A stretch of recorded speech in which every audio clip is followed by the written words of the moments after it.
కరెక్ట్గా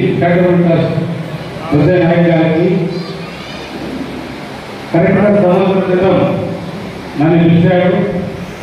పిలిచి మేము చారిటబుల్ ట్రస్ట్ ప్రారంభిస్తున్నాం, మీరు రావాలంటే ఖచ్చితంగా వస్తానని చెప్పి ఆ రోజు ప్రారంభించాం.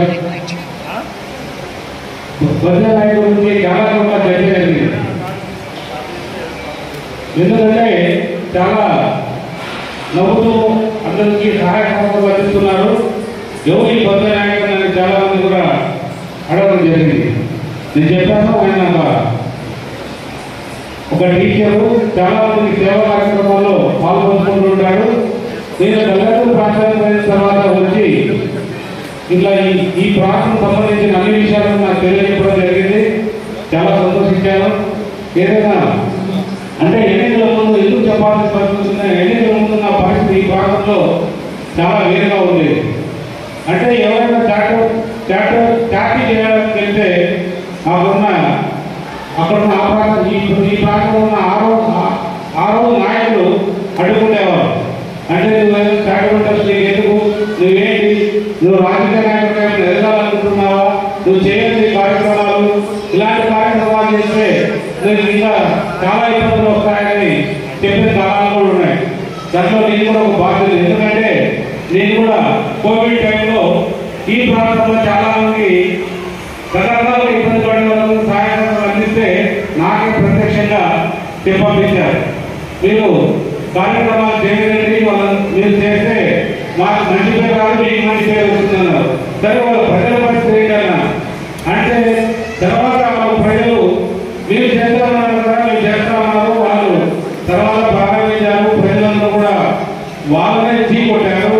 తర్వాత వాళ్ళు వచ్చి మళ్ళీ కూడా మీరే ప్రారంభించిందని చెప్పారు. ఒక్కసారి వదిలేసిన తర్వాత తర్వాత కార్యక్రమం ప్రారంభించడం ఖచ్చితంగా వాళ్ళు కూడా చెప్పడం జరిగింది. ఏదైనా బొజ్జ నాయకులు నిజంగా ప్రోత్సహించాలి.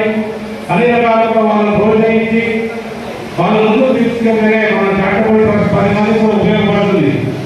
ఈ రోజు ఆర్డిటి అనే సంస్థని మనం మన జిల్లాకి కాదు రాష్ట్రంలో కూడా చూస్తుంది. ఎందుకంటే వాళ్ళు చాలా సేవా కార్యక్రమాలు రకరకాల 1 కాదు 2 కాదు 3 కాదు చదువు కాదు క్రీడలు కాదు రకరకాల అన్ని విధాలు కూడా ఆరోగ్య సమస్య ఏదైనా గత 60 సంవత్సరాల నుంచి ఈ ఆర్డిటి సమస్య అని చెప్పారు.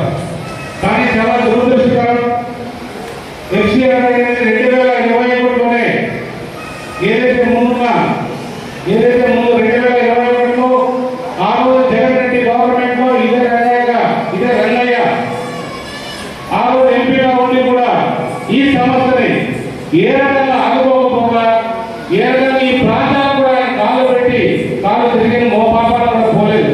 అంటే ఆ రోజు వాళ్ళ ప్రభుత్వం ఇక్కడ ఒక మంత్రిగా ఉండింది, ఈ రోజు మాజీ మంత్రి. ఆ రోజు ఆయన భయభ్రాంతులకు గురి చేస్తే ఈ ప్రాంతంలో ఏ రోజు కూడా తిరగడానికి ఇబ్బంది పడ్డాడు. కానీ ప్రతిపక్షంలో ఉన్న అతనికి వాళ్ళ ఎవరైతే నాయకులు రాష్ట్ర ప్రజలు 11 స్థానాలు కేటాయించినా కూడా మేము ఆయన స్వచ్ఛందంగా తిరగడానికి ఎప్పుడు కూడా ఆడుకోలేదు. ఏదైనా కూడా ఇలాంటి చీటప్పుడు ఏదైనా బాధ్యత మనందరి పైన ఉంటుంది.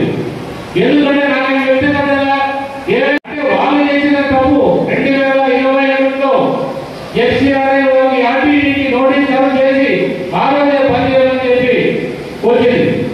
ఆ రోజు పని చేయకుండా ఈ రోజు వచ్చి నేను పాదయాత్ర చేస్తాను, మోకాయాత్ర చేస్తానని రోడ్డు పెట్టుకొని తిరుగుతున్నాడు. ప్రజలు కూడా నమ్మరు. అలాంటి ఈ ఆర్టీడీ సమస్యని మనందరి బాధ్యత ఉంది, రక్షించుకోవాల్సిన బాధ్యత మనందరి పైన ఉంది. ఇప్పుడే బొజ్జ నాయకులు చెప్పారు, మన ప్రజలు గారు ఢిల్లీకి బయలుదేరారు, ఢిల్లీ నుంచి కూడా కాల్ వచ్చిందని చెప్పారు. ఏదైనా కూడా ఖచ్చితంగా మొన్ననే మా చంద్రబాబు నాయుడు ముఖ్యమంత్రి గారు కూడా ఢిల్లీలో నరేంద్ర మోడీ గారితో మాట్లాడారు. మన లోకేష్ బాబు గారు అనంతపురం పట్టణానికి వచ్చినప్పుడు ప్రజల గారు కూడా ఖచ్చితంగా మీ సమస్య పరిష్కారం అవుతుంది, 90 సమస్య కూడా పరిష్కారం అవుతుంది, మీ చారిటబుల్ ట్రస్ట్ యథావిధిగా కొనసాగుతుందని చెప్పడం కూడా జరిగింది.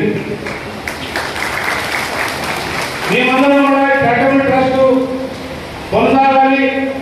60 ఏళ్ళు చేసిన ఈ చారిటబుల్ ట్రస్ట్ ఇంకా 160 ఏళ్ళు చేసేంత వరకు కూడా ఎప్పుడు కూడా మన జిల్లా సేవలుగా ఉండేటట్టు మనకి ఈ ప్రజలకి అలాగే ఆడిటికి ప్రజల తరఫున ఆడిటికి బలం ఇవ్వాలని అందరినీ కోరుకుంటున్నాం. ఏదేమైనా బుద్ధనాయకు మనం అందరూ కూడా ఒకటే చెప్పాలి, డిఎస్సి అనేది చాలా ఎంతో ఎమోషన్తో కూడుకున్న సబ్జెక్ట్. ఎప్పుడైతే మేము డిఎస్సికి సంబంధించి ఉచిత కోచింగ్ సెంటర్ పెట్టామో కనీసం 12,000 మంది కోచింగ్ హాజరైనారంటే ఒక చిన్న పిల్లలతో సహా రకరకాల వ్యక్తులు అంతమంది వచ్చారంటే వాళ్ళకి ఎంత ఆనందంలో లెక్కేసుకోవాలి. మన ప్రాంతం చాలా బీద ప్రాంతం. ఈ బీద ప్రాంతంలో ఇలాంటి డిఎస్సి కోచింగ్ పెడితే బాగుంటుందని అభిప్రాయం కలగడం, ఏదైతే మనం పెట్టామో రాష్ట్రం అంతా కూడా నారా లోకేష్ బాబు గారు మనం పెట్టిన వాళ్ళని ఆదర్శంగా తీసుకొని వాళ్ళ మండలంలో ప్రారంభించారు.